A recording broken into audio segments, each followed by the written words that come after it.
eu venho de um lado de gerar de muita reflexão nas pessoas, né? Isso é mais sobre você ou isso é sobre o negócio?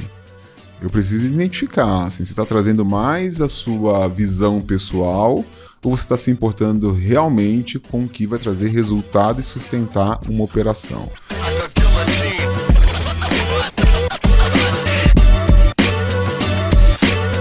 Oi pessoal, sejam bem-vindos. Eu e Gederson hoje estamos recebendo Abraão Sena para a nossa conversa. Abraão é empreendedor de longos tempos já, né? 10 anos. Jovem, 10 anos. Jovem, mas já fez muita coisa diferente.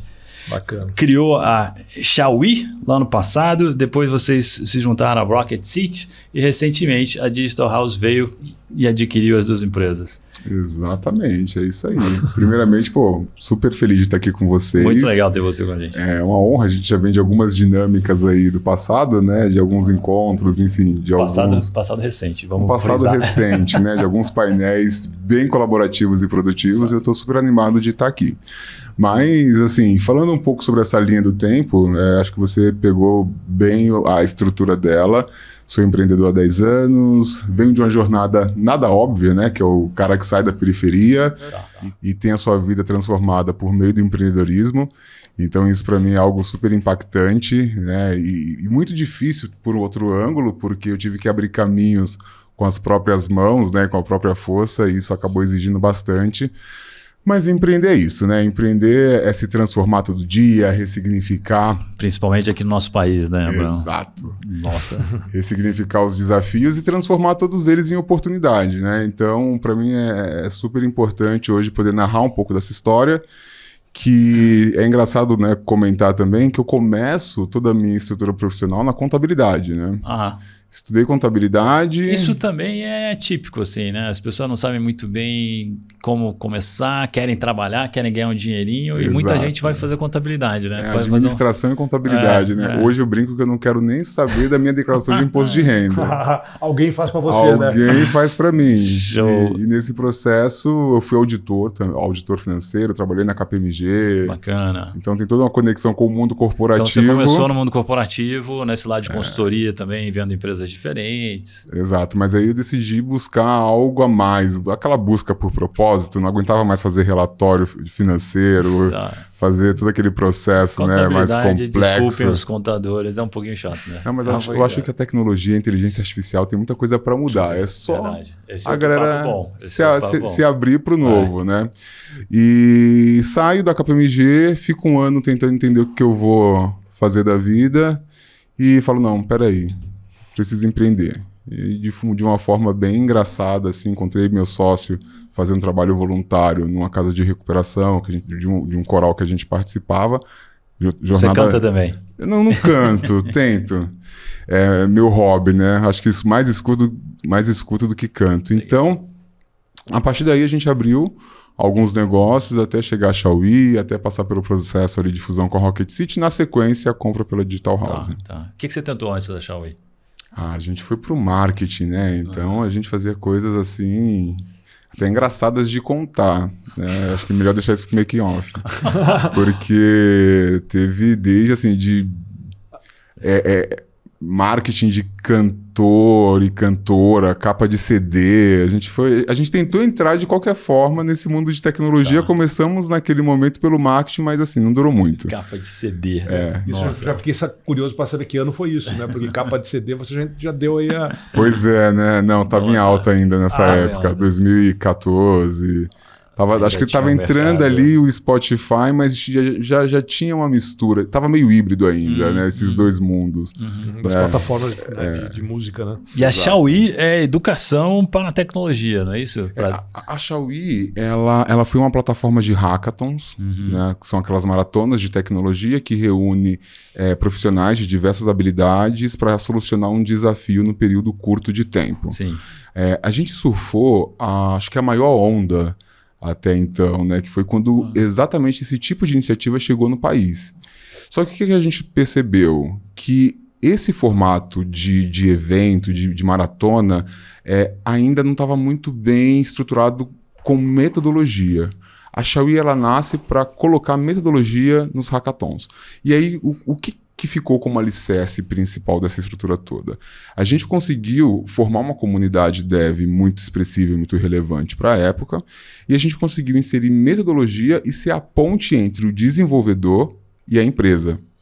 Então isso foi super bacana porque a gente desmistificou por muitos anos aquela coisa que hackathon era uma modinha, todo mundo queria hackathon para ter só produto, e a gente falou, não, peraí, vamos mudar isso. O hackathon é uma ferramenta de conexão, de cocriação, de descobertas de novas possibilidades, reunindo, né, assim, empresas e iniciativas que querem viver uma inovação com mentes externas.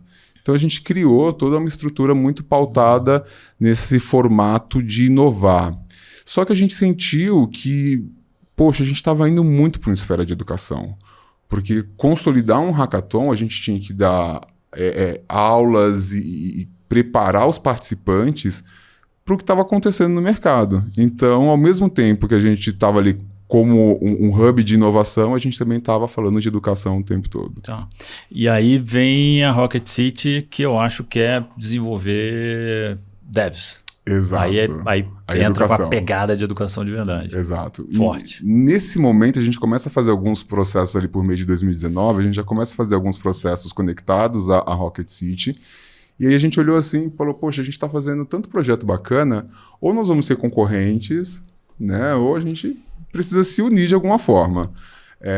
Em 2020, no meio da pandemia, foi o período que a Xiaomi mais cresceu, porque estava todo mundo dentro de casa querendo experiências no ambiente online. Então a gente começou a fazer hackathons online.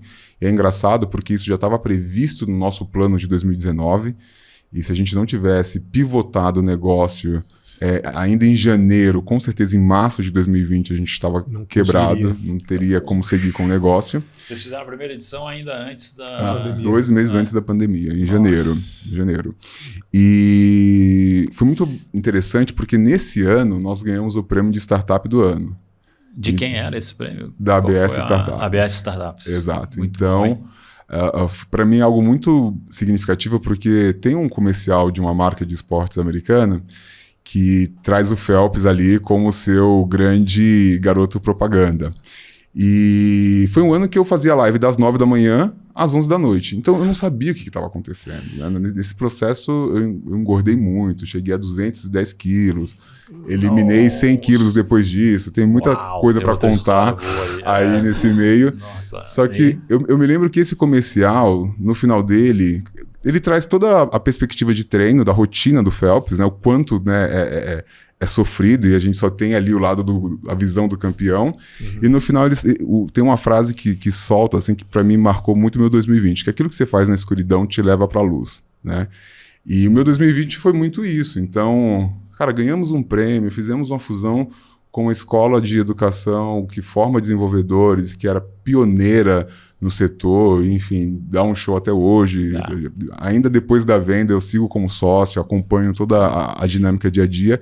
A venda que o Abraão mencionou agora é porque a Rocket City foi vendida para a Digital House. Isso, aí depois de um Aliás, ano... Vou refrasear isso aqui, foi comprada pela Digital House. Exato. É diferente, né? Em 2020? Em 2021. Então, em 2020 teve a fusão com a Rocket City, conseguimos estruturar toda a operação. Eu fui para a área de pessoas. A gente quer falar sobre isso. Eu fui estruturar toda a área de pessoas. E um ano depois, a gente começou a chamar muita atenção dos fundos. Porque esse movimento das edtechs, né, estava numa crescente muito grande, devido a toda a aceleração, né, desse universo digital que a gente viu durante a pandemia. E aí a gente conseguiu arrumar a casa, criar toda a estrutura de produto, pensando, obviamente, nos 2 negócios.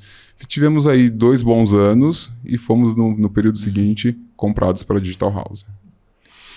Vamos falar sobre como ele entrou em RH? Vamos, mas eu fiquei até curioso como uma pessoa perde 100 quilos, né? E foi... Legal. Bom recorte. Porque assim, cirurgia... Né? O que você fez? Como é que faz uma pessoa perder 100 quilos, né?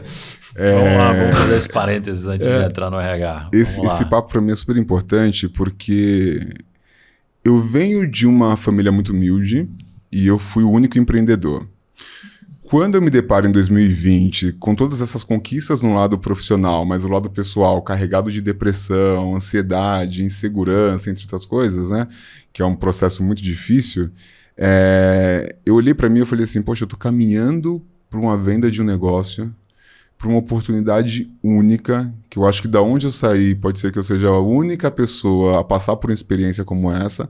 Eu tenho a chance de mudar a minha vida e mudar a vida da minha família, e eu não posso agora seguir no estágio que eu estava, com complicações de saúde e tudo mais. Eu decido fazer uma cirurgia bariátrica, e a partir dela eu comecei uma rotina de treino diário. Então, treino de 6 a 7 vezes na semana. Uau.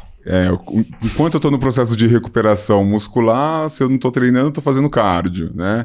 Tem coisas engraçadas da minha rotina, né? Tem 3 meses que eu aprendi a andar de bike. Então, eu descobri que, além da jornada empreendedora, eu tinha que lutar pro Abraão cada vez mais descobrir, se conectar com a criatividade, com a produtividade, com uma mente sã, uma mente limpa, uma mente efetiva.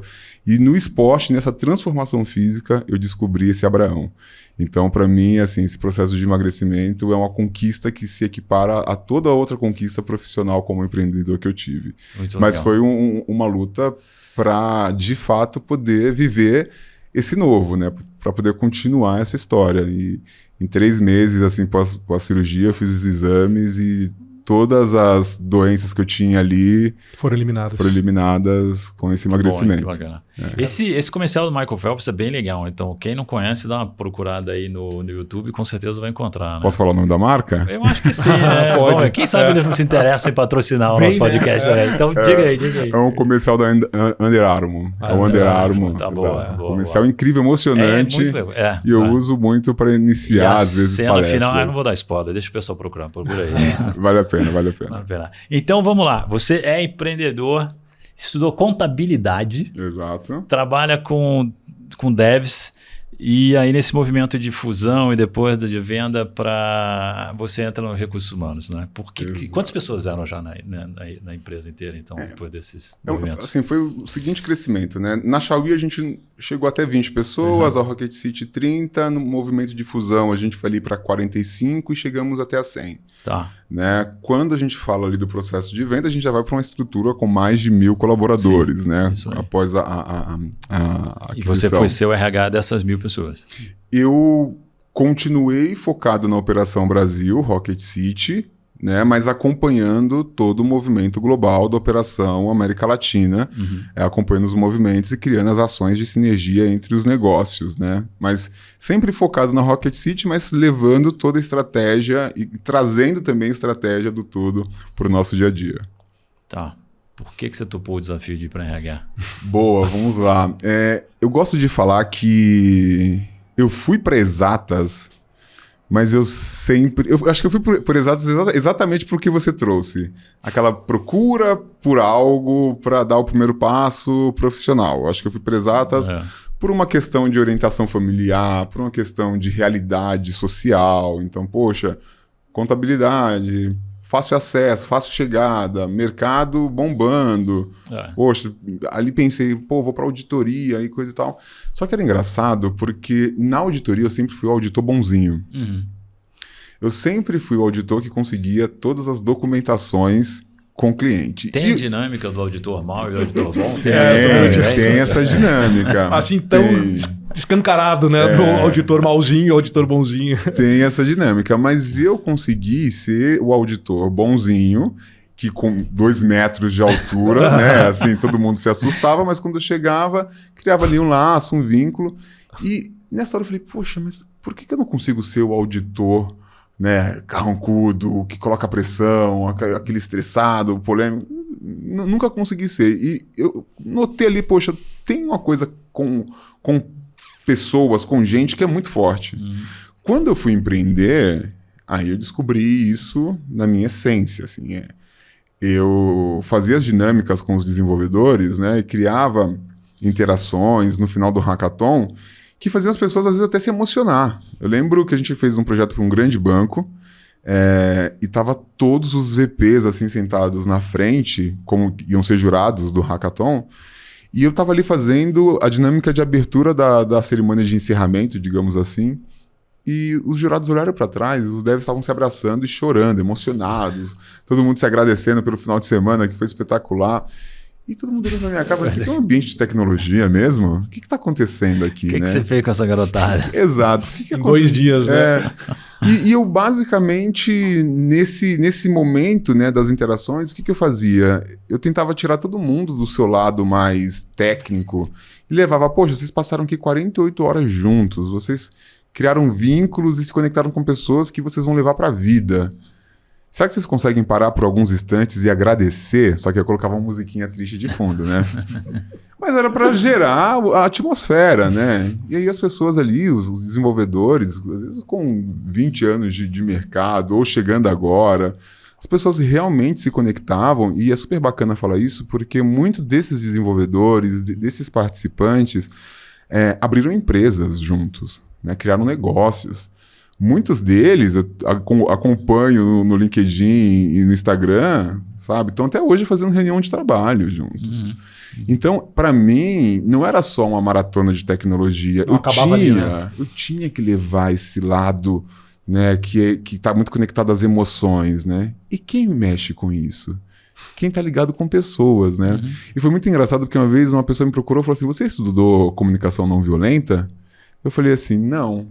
Poxa, então é dom que você tem nesse lugar, porque realmente você consegue mexer com pessoas. E no movimento de fusão, todos os sócios eram muito técnicos. Só que tinha que erguer uma área de pessoas. Né? O CEO tinha um lado mais humano até então, assim, mas ele tinha que focar muito numa entrega da área de marketing, então ele não conseguia ficar cuidando ali de pessoas, entendendo os desafios. Né? Uhum. E no mapeamento que nós fizemos entre os sócios, ali caiu assim a ficha, tipo, pô, Abraão é para a área de people, só que sem expertise acadêmica para isso, né? Então eu tive que me autodesenvolver nesse lugar, né? Eu tive que estudar, acelerar toda a camada de aprendizado e nesse estágio inicial fazer muitas coisas na mão, assim, desde planilhar até entender todo o processo de desenho e refinamento cultural, todo o processo de desenvolvimento de pessoas, todo o processo de feedback, de captar, ou melhor, capturar as percepções, né? Porque num processo como esse, de fusão, o que as pessoas mais passam, né? Pelo medo. Uhum. Vou ser desligado. Não vou ser mais importante. Vão mudar a minha função. Vão me tirar daqui. Né? Então, como que você consegue sustentar tudo isso, né? E como é que, então, e você vindo dessa parte da área técnica, sem a formação acadêmica e sem muita experiência, você trabalhou na KPMG, uma empresa grande, né? Mas depois empreendeu em empresas menores e tal. Como é que você fez para aprender? Você buscou literatura, curso, pessoas? Como foi o YouTube? Rede de apoio acho que é sempre importante, então acho que eu fui muito bem apoiado nesse lugar. Eu consegui, na época, com outros profissionais de outras startups. Na época, eu contratei uma business partner junto com o meu outro sócio, que ela vinha com uma visão incrível do mercado, assim, ela chegou com uma visão surreal de mercado, então foi muito bacana. E eu acho que aquela história é muito real, assim.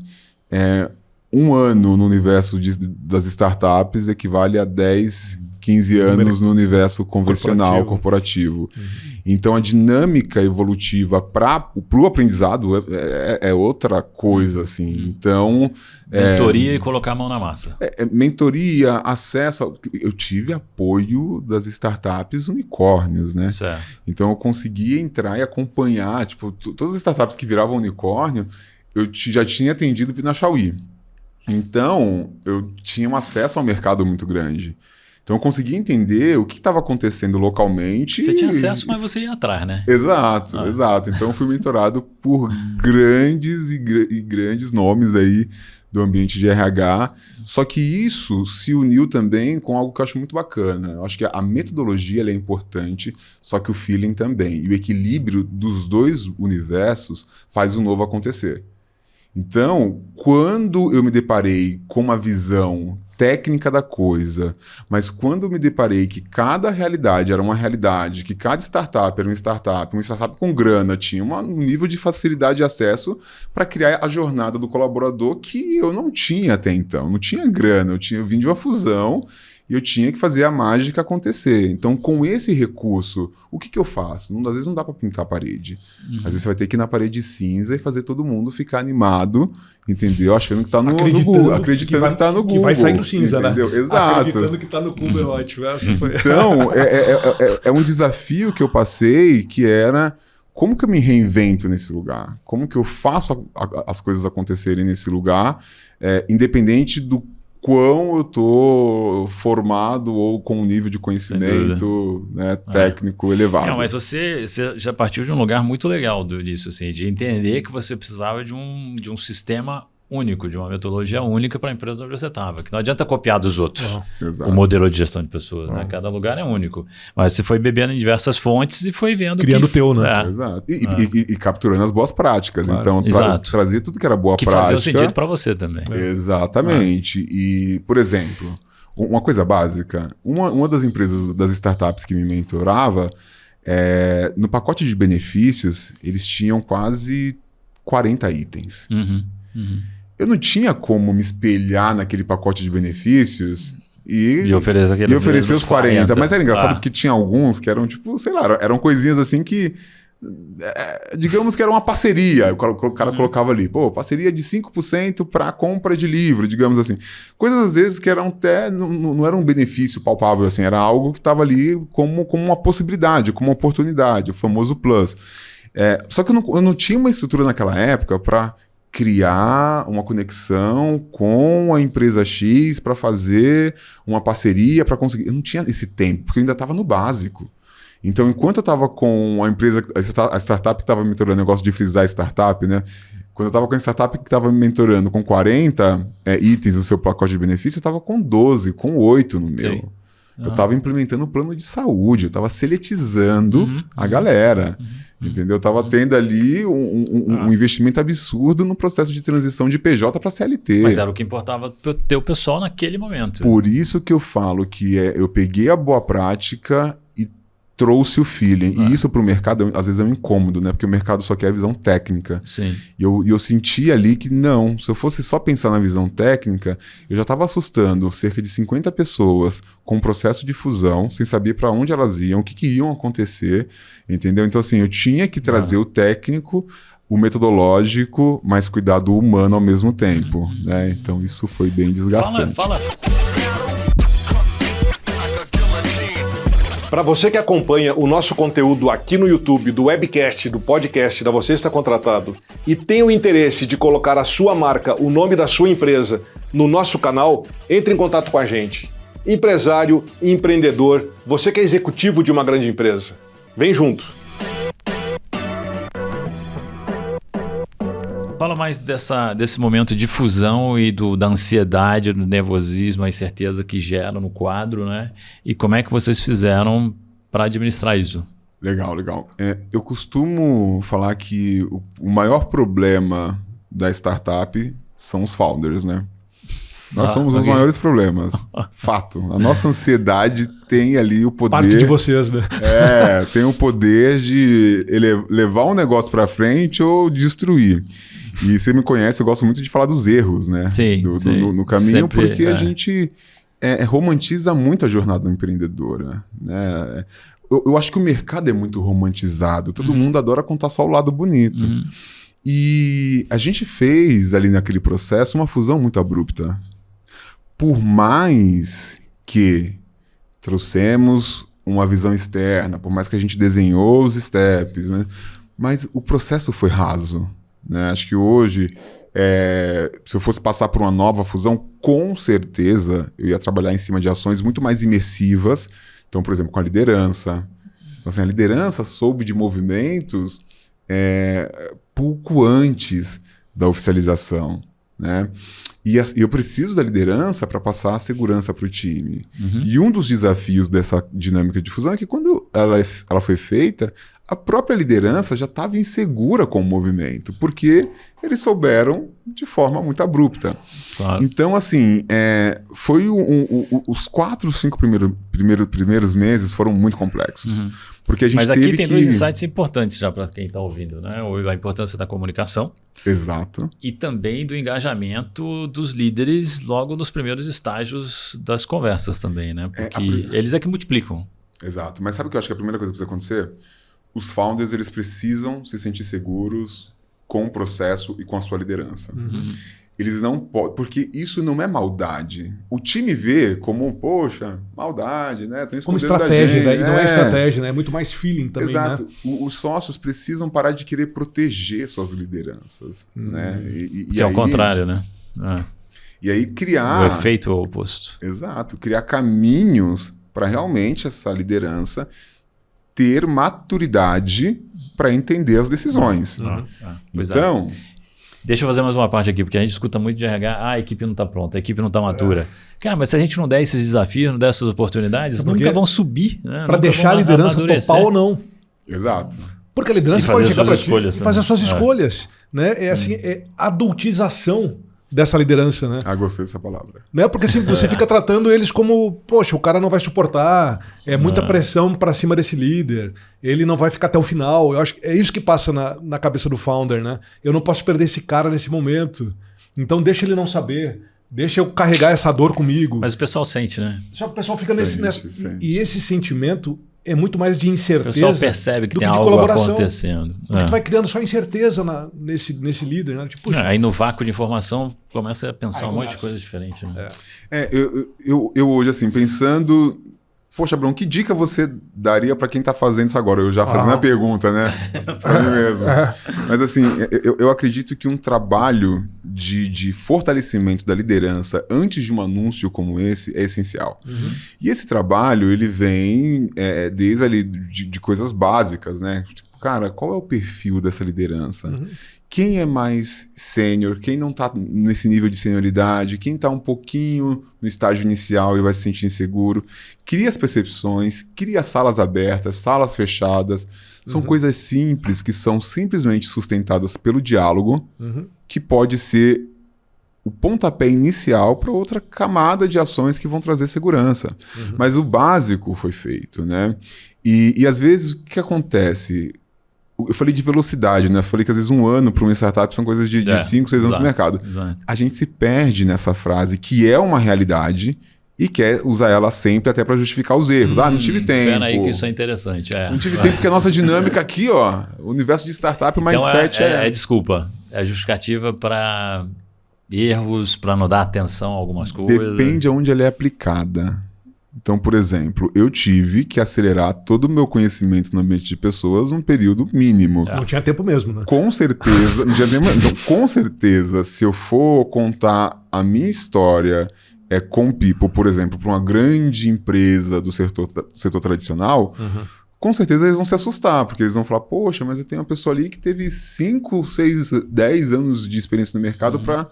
fazer o que você fez. Então, eu acho que a gente tem que entender onde a gente aplica essa desculpa, que o tempo é curto, para o universo de startup. Tá. Só que o problema, a gente lida com ego, a gente lida com aquela questão de, poxa, eu não posso me vulnerabilizar, eu não posso vulnerabilizar um negócio. Eu sou um líder forte, então eu não erro.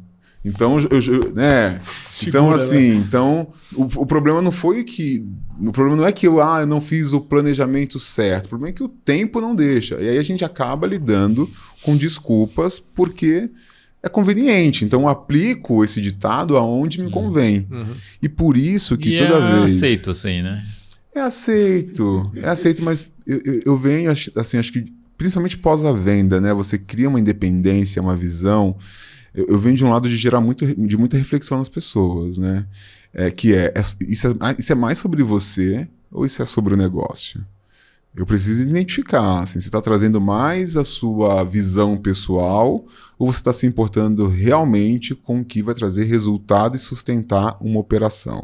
Você está realmente preocupado com pessoas? Você está realmente preocupado em entendendo que a cultura ela é que sustenta o negócio? Então... quando eu vou para esse lugar de gerar essa reflexão, eu falo, então tira um pouquinho daquilo que é pessoal demais, daquilo que é ego demais, porque você está deixando a sua equipe frustrada, porque você fica, né, justificando o fator tempo e velocidade quando te convém, e você não está entregando minimamente o que as pessoas precisam. E a minha maior preocupação é quando eu erro no cenário de startups, é quando eu erro com pessoas. Errar com gente, para mim, é algo frustrante. Sabe? Eu saber que eu estou falhando com quem está acreditando no meu sonho empreendedor, com quem está deixando de lado o salário ou grandes oportunidades em outras empresas mais estruturadas para sonhar comigo, errar com esse grupo de pessoas, me frustra. E aí, então, às vezes eu vou dar mentoria ou participo de alguns conselhos com o CEO e eles me perguntam, mas como que você vai me ajudar? Eu falei, cara, a primeira coisa que eu preciso te responder é como você vai aceitar a minha ajuda. Porque dos 30 minutos que estou conversando com você... Saquei como é que você pode ajudar. Já está muito claro como você pode ajudar. Muito claro, muito claro. Eu não sei se vão querer do outro lado, né? Essas perguntas difíceis, essas colocações que você vai, né? Mas provocar essas reflexões. Dos 30 minutos que estou conversando com você, o time está errando, mas e você? E o seu papel como diretor, como sócio... O time é espelho do líder. Entendeu? Isso é forte, né? Fale-me de você. Porque eu não vou ser o cara que vai ser conselheiro de uma startup para passar a mão na cabeça da grande liderança, da alta liderança. Não dá. Não é legal. Não precisa. Não vamos ajudar em nada dessa maneira, né? Não vamos ajudar em nada. Não, aí eu perco meu tempo e a pessoa também, o negócio também, né? Exato. Vamos falar mais então, porque agora você está se dedicando a incentivar empreendedorismo. Legal. E você também é um porta-voz de diversidade, equidade e inclusão, não é? Então você está ocupando esses dois espaços aí agora, aproveitando a tua jornada bem sucedida na Rocket City e na Xiaomi. Exato, Xiaomi. Falei errado. Não, mas a gente pode seguir com esse nome também. Vamos lá. Pode ser o próximo. Já nasce um novo negócio. Até porque se eu contar a dinâmica de name da Xiaomi, a gente vai ficar 3 horas aqui e não vai sair do lugar. Então fica tranquilo que não tem fundamento. Tem um pessoal que escolheu nomes piores, assim. Tem Biquíni Cavadão, Paralama de Sucesso, tem Calcinha Preta, tem uns nomes, né? E fizeram um grande... Deu certo. Deu sucesso. Deu certo. Bom, acho que você tocou num ponto que para mim hoje é o meu momento de vida, né? Não virei ainda o Bill Gates. Ainda, né? Não virei ainda o Bill Gates, mas eu sou muito conectado com o propósito. Isso é até um pouco cansativo para algumas pessoas, né? Porque eu falo muito disso, às vezes as pessoas vêm de uma realidade muito, cara, que o meu dia a dia não permite, mas quando eu venho da empresa e eu me torno, o Abraão, homem preto que saiu da periferia e fez uma saída, né, que é a jornada, que viveu ali a jornada completa como empreendedor, eu olhei para o lado e vi pouquíssimas pessoas pretas nesse lugar. E aí eu fui estudar a indústria de VC, fui acompanhar um pouco do que acontecia, eu comecei a entender que os menores cheques vinham para empreendedores pretos. O empreendedor preto que saiu da situação como eu, e eu não tive... eu sempre fui um pouco revoltado com a indústria de VC. Eu passei por uma longa data sem acreditar muito nela. E hoje eu entendo por quê. Porque realmente é uma indústria de risco e que direciona a sua atenção e o seu olhar a realmente, a pessoa que estudou no MIT, que veio de Stanford, que veio de Berkeley, que veio das grandes universidades americanas, que passou por uma visão de mundo muito mais robusta. Muitos deles se conhecem também, né? O clube, né? É o clube ali, os clubes da Marginal Pinheiros ali, né? Eu gosto de falar que eles se encontravam ali na infância, estudaram nas grandes escolas e, obviamente, se sentem seguros em investir entre si. Quando eu vi essa dificuldade, quando eu acompanhei a jornada de empreendedores pretos fechando suas portas porque não tinham acesso a capital, quando eu entro no Cubo e me torno um dos primeiros empreendedores pretos ali dentro do Hub e eu não me sentia pertencente dentro daquele lugar, até hoje, assim, hoje o jogo virou, né? Hoje eu consegui, dentro desse cenário, criar o Afrocubo, que é uma iniciativa que fomenta toda essa inclusão e essa chegada de novos afroempreendedores no Hub. Então, quando eu olho a minha autoestima empreendedora no começo E quando eu olho a minha autoestima empreendedora agora, eu entendo a relevância do que eu tenho que fazer nesse lugar de diversidade. Eu entendo a relevância do quanto eu preciso ajudar outros afroempreendedores a se posicionar nesse lugar, independente do currículo do outro empreendedor que está ali. Eu era convidado para manhãs de pitch, Demo Day, que os empreendedores eles começavam a apresentar a sua startup falando da formação internacional. E eu tinha que falar na sequência...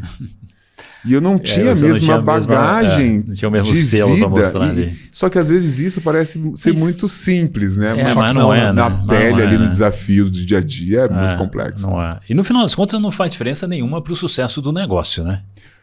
Ainda mais hoje, onde todo Não mundo faz, tem né? acesso à informação, a tudo. As né? pessoas, a informação. Exato, só querer. Só querer e ralar muito, né? Exato. Porque eu ainda tô meio impactado aqui quando você falou que ficava das 9 às 11 da manhã trabalhando online. Exato. Então, assim, exato. não é de graça também, né? Não é. E quem... Foi fazer o benchmark com outras Com as pessoas. os Tinham melhores, acesso, né? mas foi bater na porta. Exato. Então, quando eu me deparo com esse recorte do mercado, eu falo, eu preciso cada vez mais me posicionar. Então, por exemplo, hoje no Cubo, a gente participa da curadoria das startups.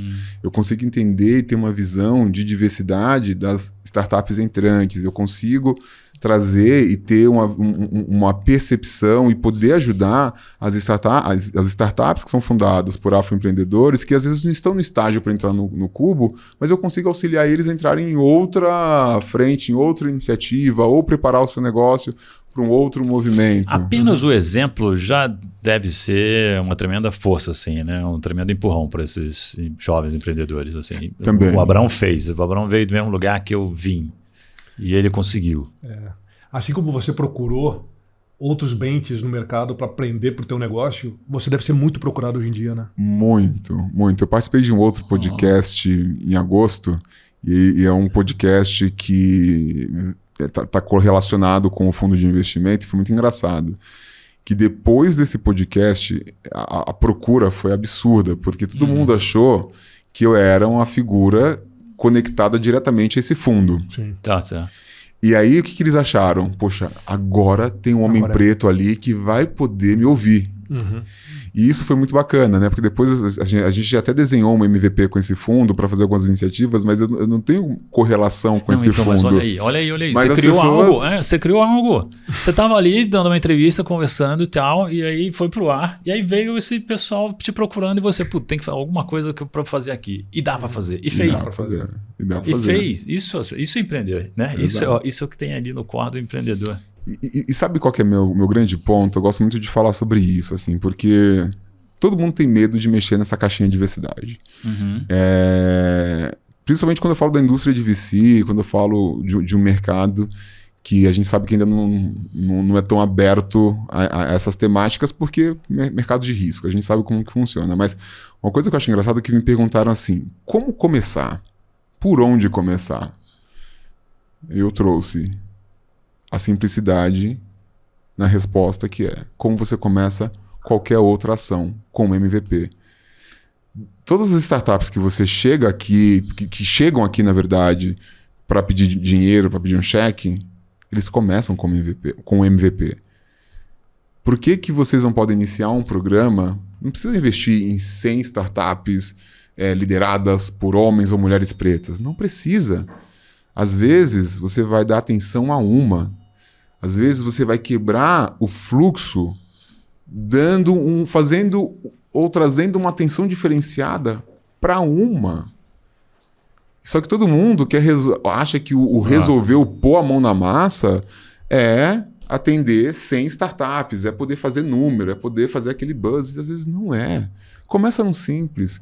Às vezes essa uma vai tracionar, vai crescer, vai conseguir multiplicar a grana, atender as expectativas e você vai conseguir ajustar a tese para fomentar mais oportunidades para as outras 3. Então, as pessoas às vezes elas ficam assim, mas poxa, nosso telhado é de vidro, a gente tem medo disso, que a gente não faz em volume. Tá tudo bem, faz com a força que você tem. O pessoal fica paralisado diante do desafio. É grande demais, quer resolver o problema do mundo, mas dá para começar pequeno. Mas aí não é uma contradição? Se eu acredito ou prego tanto que existe uma metodologia que assim, você não pode lançar o carro supersônico, você tem que lançar o skate, né? E aí quando eu vou pro que me traz responsabilidade social, não, eu quero lançar o carro supersônico. É contraditório por quê? Porque é o que me convém, né? Então eu volto naquela tecla. Sai desse lugar, para de usar a justificativa para te proteger e vai para a mão na massa. Começa devagar. O correlato aqui é o não tive tempo, não tenho tempo. É grande demais, né? É grande demais, é complexo demais, não tive tempo. É quase aquela fala do mundo corporativo que fala essa cadeira é pequena demais para você, ou essa cadeira é grande demais para você, ou você é muito preciso. Muda a cadeira. É tudo, só que nessa visão de startup sou muito pequeno ou não. Sou demais, sou de menos, enfim, não. Coloca na mesa, né? Vem cá, te apresenta. Eu quero te pedir agora uma mensagem final para quem está ouvindo, assim. Olhando para a câmera, né? Eu sou super tímido, poxa, como que eu faço isso? Tudo que falou, né? Mensagem... Esse cara desse tamanho. Sou super tímido, gente. O que eu falo agora? Mensagem final. Tua jornada de empreendedor, de recursos humanos, de agora esse papel importante com diversidade. Fala alguma coisa inspiradora pra gente. Poxa vida, que responsa. Nessa hora eu vou pedir para cortar, pra eu pensar e voltar. Não. Eu acho que a jornada empreendedora sempre vai ser muito complexa, sempre vai ser repleta de desafios. Só que eu acho que o segredo tá na constância. O segredo tá todo dia você relembrar o porquê que você tá fazendo aquilo. E isso é lúdico ou é algo muito voltado a um sonhador. Mas esse 5, 10% de dedicação a essa crença que vai sustentar o negócio, que vai fazer toda a estrutura robusta, né, que realmente move aquele motor a acontecer. Porque o mercado está passando por grandes transformações, a gente está passando por inseguranças, por recessões, a gente não sabe o que vai ser desse ano ou do próximo, a gente não sabe o que vem pela frente. Se a gente não colocar propósito nas coisas, a entrega fica rasa. Então eu gosto muito de falar da constância, de acreditar no porquê que você está ali e entender que, poxa, a gente precisa gerar impacto.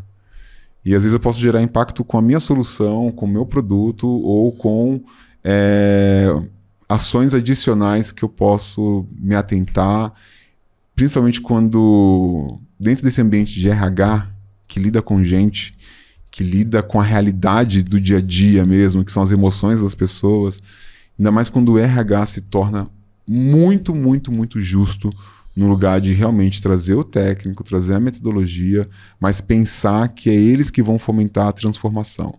Eles que vão mudar a mente dos CEOs, do RH que vai sair as grandes oportunidades do que a gente vê, principalmente em temáticas de diversidade, de inclusão. Se o RH não provocar isso, a gente vai continuar vendo as empresas formadas pelos mesmos rostos e personalidades. E a coisa mais triste nesse processo é que o produto é impactado por uma empresa que não é diversa.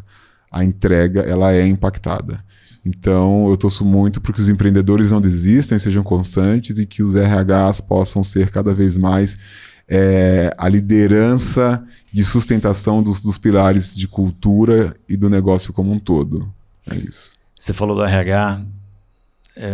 olhando o técnico, olhando o humano, eu tinha anotado durante a sua fala aqui um pouco mais cedo, o equilíbrio faz o novo acontecer. É isso. Muito legal. Isso é importante. Obrigado, Abrão. Eu que agradeço. Obrigado, Abrão. Muito bom. Muito bom. Obrigado. Posso voltar, tá? Só convidar. Olha aí. Episódio 2. Legal. Obrigado. A gente se vê em breve. Tchau, galera.